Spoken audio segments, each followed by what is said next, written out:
that, we'll take questions. Any concerns about coronavirus on these? I'm not at all concerned about coronavirus. We've done a big risk assessment because, of course, India borders China on its far side. But in fact, there's been very few instances of coronavirus in India. In fact, I believe as of yesterday, there are fewer instances of coronavirus in India, country of 1.4 billion people, than there have been in Canada, country of 34 million people. So I'm not at all worried about that. And work has to continue. We can't allow this kind of work to stop if we're worried about the coronavirus. I will say that we've had some concerns about the political stability situation. You know, you can imagine that I am particularly attuned to the idea of anti-Muslim riots. Again, this is a very large country. Our trip is certainly not an endorsement or rejection of any particular government policy. But really, we are working towards finding those opportunities, and we will continue to do that. And of course, I never miss an opportunity to talk about human rights. Well, are you concerned that this will be seen, and you can say that you're concerned that this will be seen as an endorsement? You know, there always is that concern, and certainly it's something that I've often wondered about. You know, as for example, we've been gone to China, but as I've talked to people who are significantly above my pay scale in international relations, the answer that I often hear is it's better to engage, it's better to have conversations. You know, maybe in some ways it's good for folks to see a Muslim mayor in a Western country to be able to talk about the pluralism that we have here. And while that's not the goal of this trip, I always brag about the pluralism we have here. Is Councillor Chahal coming with you? He is. I read that. Yeah, he is. Does his background help there as well? Yeah, very much so. You know, there's no great thoughtful mechanism here. It is the fact that we thought it would be, although we've had people with experience in India, we don't really have anyone else on the trip with good language skills, with that kind of cultural background, because although I am of South Asian background, my family is from Tanzania, so we're a little bit removed, and I don't speak Hindi or Punjabi very well. And so we thought, geez, we should have someone who has that kind of cultural background, who's been on trade missions to India before. He's gone with the federal government in his previous life. And I thought to myself, well, gee, I've got one right here. So rather than going and hiring or finding someone, we should bring him along. And certainly we made that offer as well to Councillor Gondek, and in the end we felt that one councillor was sufficient. When you say that the film industry is a priority, the fact with what the provincial government's doing here, are you at a disadvantage to other places in Canada? I mean, they can get mountains in BC versus mountains here. Well, you know, there are two things that we can offer that have been very, very successful to film industries in the past. And one is the incredible variety of shooting locations. So when you combine the fact that we've got a state-of-the-art soundstage in the Calgary Film Centre for indoor shooting, with the fact that you can do mountain, urban, and great big sky, and you know, if you know Bollywood films, big fields with great big skies are pretty awesome. All in one day is very helpful, but the real calling card we have is the quality of our crews here. We have really the best behind-the-scenes crews in the world. And then I half-jokingly, but kind of seriously, point out that almost 1 in 10 Calgarians is of South Asian descent. So if you're looking for extras, if you're looking for people who know how to sing and dance and be in background shots, you know, it's very easy to do that here in Calgary. Now, to your point, BC has a lot of that too, but we offer it all in one place at a really unbeatable cost package.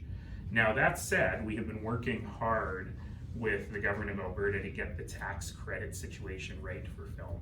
We're not there. We've seen some very positive steps from the provincial government. We're hopeful they'll be able to get there, but we also want to build the pipeline, because there are different kinds of pipelines. We want to build the pipeline of projects so that once the provincial government gets the tax credit right, we're not starting from zero. We can just quickly pull the trigger or flip the switch on projects that we've already found.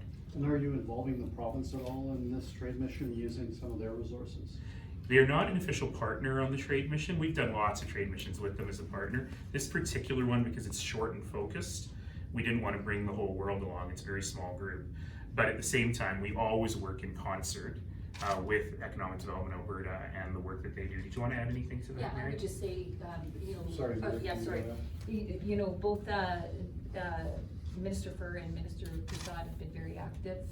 Their departments have been active, and so we've coordinated with them, made them fully aware of what we're doing in the program that we have, and have been coordinating with respect to leads and who we need to go visit. So, I mean, given the economy now, I mean, are these kinds of trips increasingly important for us?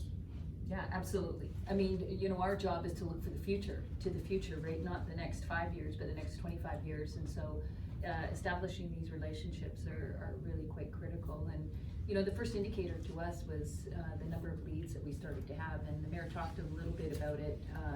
And we've had the mayor involved in some of those pitches to some of those Indian companies, as we've seen how difficult it is for the H-1B in the US over the last 24 months. And so, you know, we think that we're barely scraping the surface there. So I think we're gonna come back with lots of great development opportunities that we will continue to pursue once the mission is completed. Yeah, and you know, if you know anything about me, you know that I am extraordinarily persistent and dogged in looking towards goals, and I've been on the road a lot. My suitcases are getting pretty beat up because it is absolutely critical that we're out there telling Alberta's story and that we're attracting investment. You know, I don't need to say to anybody that this is a challenging investment climate. Certainly news in the last week has highlighted that. And so as a result, you know, the hard work of diversification, the on the ground brute force, wrestle it to the ground work means you got to get in front of people. You got to be able to bring people into the story of Calgary. You know, Mary's great advantage is closing. Once we get on people's short lists and they learn about Calgary, they inevitably consider Calgary very highly, and they usually choose Calgary. But we got to let people know about it. And sometimes that means waving the flag, whether, you know, because right when I get back from, just interestingly, I get back from India, I think it's a 21.5-hour flight. I get 24 hours because I've got a council meeting, and then I go to Houston for CIRA Week to start talking about opportunities for more conventional and non-conventional energy investments in Calgary. Are you at all concerned that the civil unrest will affect the efficiency of your trade mission? That's a really interesting question because since I've never been to India, my number one concern is, we're packing in a lot in 7 days, and will the, you know, we got to make every flight. We won't have an opportunity. There's very little capacity for error there. And for some time, I've been wondering, is it efficient enough? Because, you know, will we get into traffic jams? Will we be able to get from these meetings where there's not a lot of time in between? So to be honest with you, that is actually my biggest concern. That I've watched enough Bollywood dramas and TV show soap operas to know that when you're going from place to place, often you don't get there on time. So I am a little nervous about that, but ultimately we've got people who know what they're doing on the ground. The Canadian government and the High Commission has been incredibly helpful to us, and so we'll be able to work our way around that. What about the feelings of the people you're meeting? Do you think that they'll be so concerned that they won't really have time? You know, ultimately, it is a ginormous country of over 1 billion people, and ultimately the work has to get done. So we sympathize very much with people whose lives are being disrupted, and, you know, obviously I am deeply concerned with the welfare of everyone, but particularly the welfare of the 200 million Muslims in India. But hopefully what we can do is offer an example of a place where pluralism works really well. Can I just go back to the coronavirus just for 1 second? San Francisco has put up a state of emergency today. There's no cases in Calgary that we know of. Is that something that you could worry about eventually affecting Calgary's economy or the city itself? Right now, the risk is extraordinarily low. We haven't had a single confirmed case in Alberta. And as we mentioned earlier this week, we really encourage people to support Chinese-owned businesses in Chinatown throughout the city, because there is a little bit of a panic factor that we've got to get over. But what I need Calgarians to also know is that we have one of the best emergency management plans I've ever seen anywhere. We train people around the world on managing emergencies, and part of that is a pandemic management plan. So I'm not going to say there's a zero possibility that anything will happen here. If it does happen, we are well equipped to manage it. However, so far we've both been lucky and prudent in terms of being able to manage the situation in Canada as a whole. And again, there's been no confirmed cases to date in Alberta. The other thing I feel like I should always say is today, you're at a much higher risk of illness and death from the seasonal flu than you are from the coronavirus. And if you haven't got your flu shot, it's not too late.